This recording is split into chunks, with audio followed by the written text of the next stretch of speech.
We live in color, emotional beings.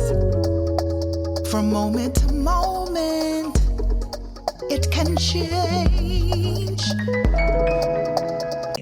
Well, the same thing with flow.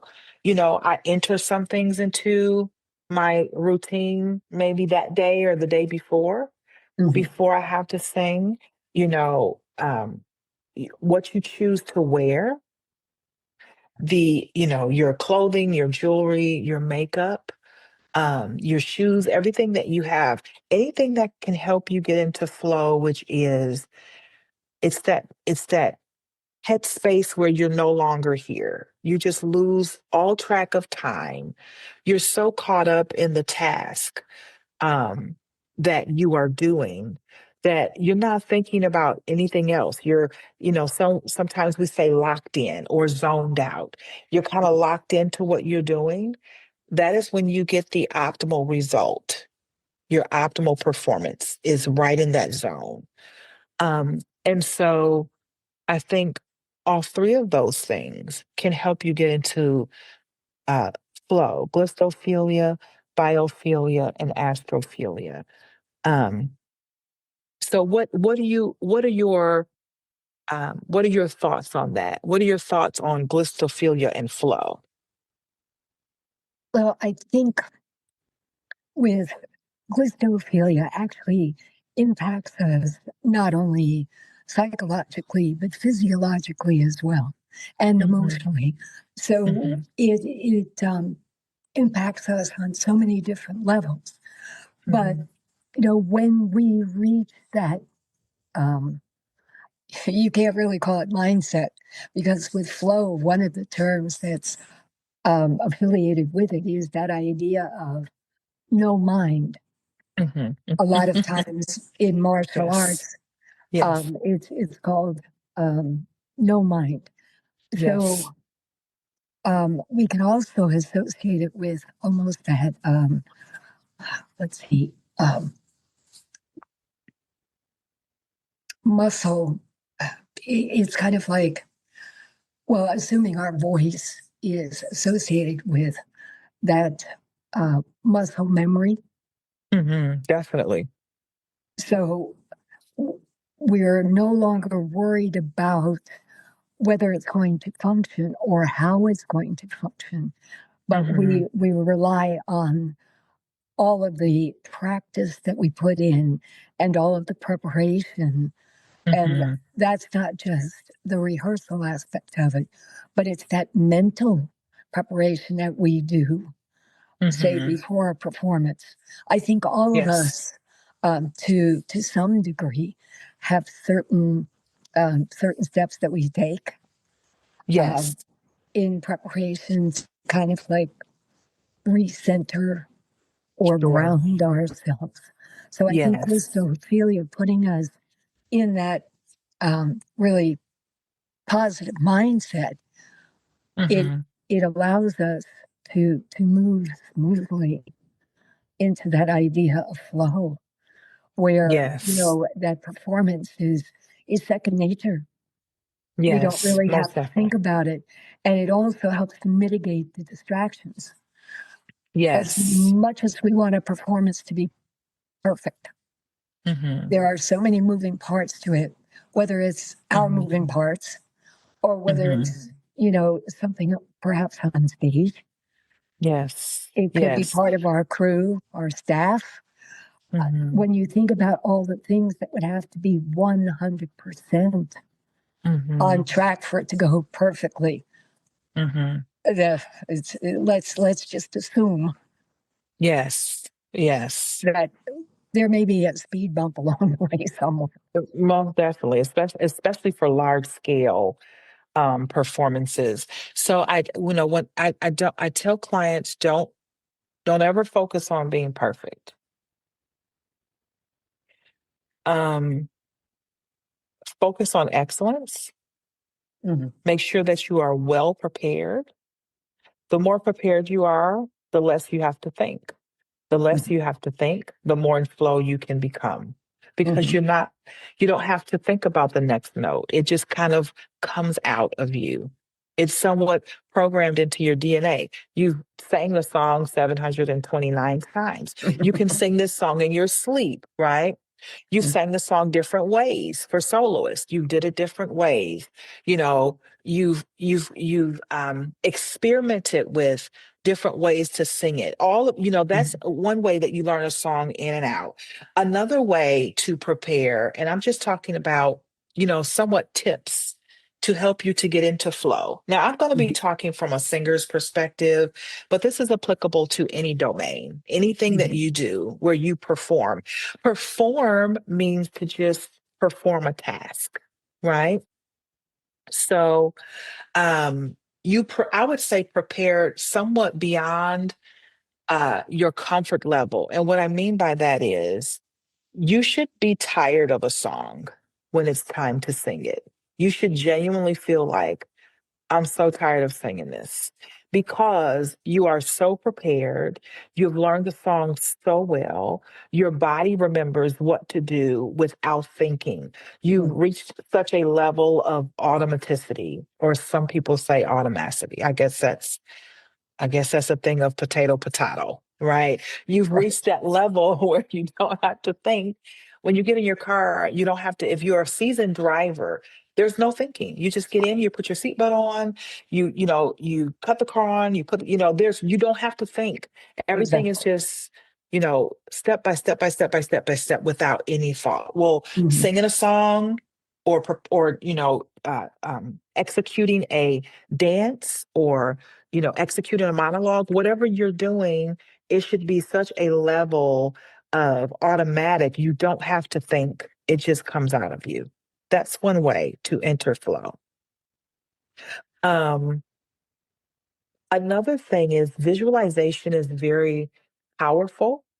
Mhm. Um, there are times where you may not be able to sing out loud, but you can imagine yourself singing on the stage.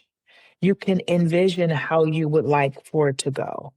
Mhm. Um, that is a powerful tool as well. And there are other tools for anxiety, but that's another conversation. And just staying in the moment.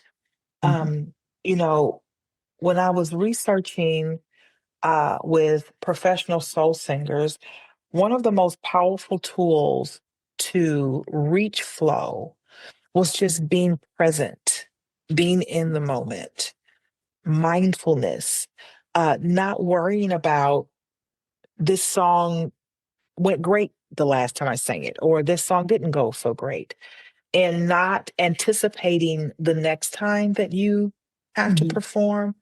You are not in anticipation or going over anything that is in the past. You are Mhm. just in that specific moment. That was one of the greatest factors in being able to step into flow, being able to get into a zone, because nothing else matters at that moment other than the messaging that you're trying to convey to the audience. Mhm. And that was very important. So, those are just a few tips when it comes to flow. Yeah, the engagement with the meaning of the song Hmm. um, helps to heighten absorption into the song. When you Hmm. find yourself getting so wrapped up into it, then Hmm. other things, multitasking is kind of a myth. Hmm. Um, you can't focus on all of these different things. So the more Right. you focus on the song, Hmm. even it seems as though audiences are able to detect Hmm. when there's that really strong connection between the Hmm. performer and the song itself, and Hmm. then that in turn helps to heighten the connection between the audience and the performer.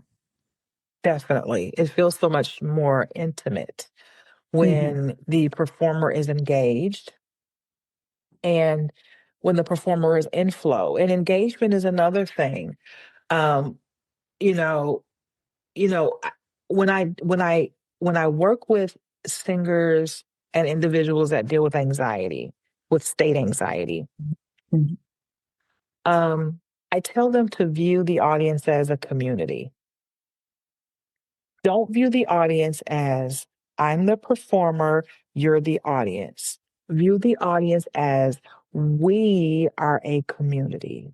Mhm. We are here to enjoy this experience.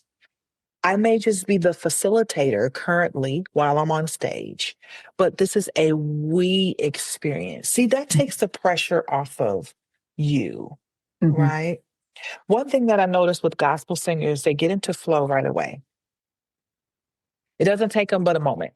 They right away. And the reason why that is, I sincerely believe, now this is just my hypothesis, is because based on research, meaning not only with the lyrical content, but your overall meaning in life helps you to get into flow very quickly, consistently, because when you are singing that specific genre of music, you are not just singing, you are being a vessel. There is a higher power attached to your Mhm. message, and it is so much easier. And even from my own personal experience, it is a very different experience singing Baby, I Love You than it is singing Amazing Grace. Mhm. Because Amazing Grace is in reference to a higher power. It is in reference to God. It is in reference to something that's so much bigger than I am. So it takes me out of the stage equation. Mhm. Um, that is so attaching meaning not only to the lyrical content, the melody, what the messaging of the song, all of those are important, but it is also important to find meaning as an artist, as a singer, as a dancer, as a visual artist, as an actress or actor, Mhm. as a CEO. What is your mission? Why do you do what you do? What is your why? See, all of those questions help you in flow and help you with a consistent performance outcome overall. Mhm. Mhm. And also, when performers are able to enter flow, it would Mhm. it would seem that they could be more creative. If they're not worrying about the next note or the next Yes. whatever it happens to be, then Yes. they're more spontaneous.